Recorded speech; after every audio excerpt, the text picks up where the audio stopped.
बीते कल रात सिलीगुड़ी के स्टेशन फीडर रोड इलाके में 3 दुकानें जलकर राख हो गई। Every drop of water counts. SBM Gold's water tank is the most sustainable and durable water storage solution available. Our hashtag Asli Commitment. इस घटना को लेकर इलाके में कुछ समय के लिए अफरा तफड़ी मच गई। सिलीगुड़ी के स्टेशन फीडर रोड इलाके में बीते कल रात एक साथ 3 दुकानों में आग लगने की घटना को लेकर इलाके में हड़कंप मच गया।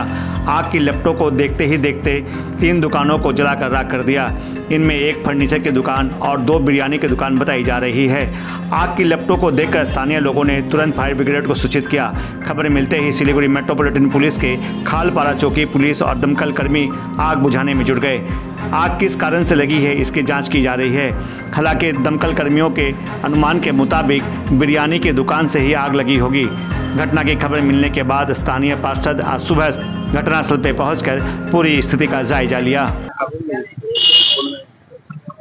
কালকে রাতে এই 2:30 2:20 2:30 নাগাদ আগুন লেগেছিল। 3টে দোকান পুরোপুরি পুড়ে গেছে। এর মধ্যে একটা ফার্নিচারের দোকান ছিল, একটা বিরিয়ানির দোকান ছিল, আর বিরিয়ানিরই সব খাবার তৈরি হতো তার একটা দোকান ছিল। 3টে দোকানই এখন সাথে সাথে ফোন করা হয়েছে ফায়ার ব্রিগেডকে। ফায়ার ব্রিগেড, পুলিশ প্রশাসন সবাই এসেছিল, কিন্তু দোকান 3টে একদম পুরোই পুড়ে গেছে। কয়টার সময় লেগেছে? এই 2:30 2:20 2:30। একটা ফার্নিচারের দোকান ছিল, মন্ডল ফার্নিচার, আর একটা বিরিয়ানির দোকান ছিল। সেই বিরিয়ানির দোকান থেকেই আগুনটা লেগেছে, এটাই আমাদের মনে হচ্ছে। আর বিরিয়ানির দোকানের যে খাবারটা তৈরি হতো, বিরিয়ানিটা তৈরি হতো, সেই আর একটা দোকান ছিল।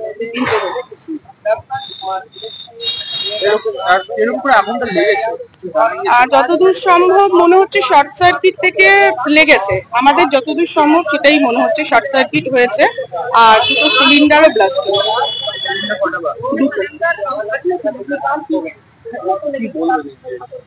এটা খুবই দুঃখজনক ঘটনা। 3টে দোকান এভাবে পুড়ে গেল। তবে খুব খারাপ লাগছে। ফার্নিচারের দোকানটাও পুড়ে গেছে।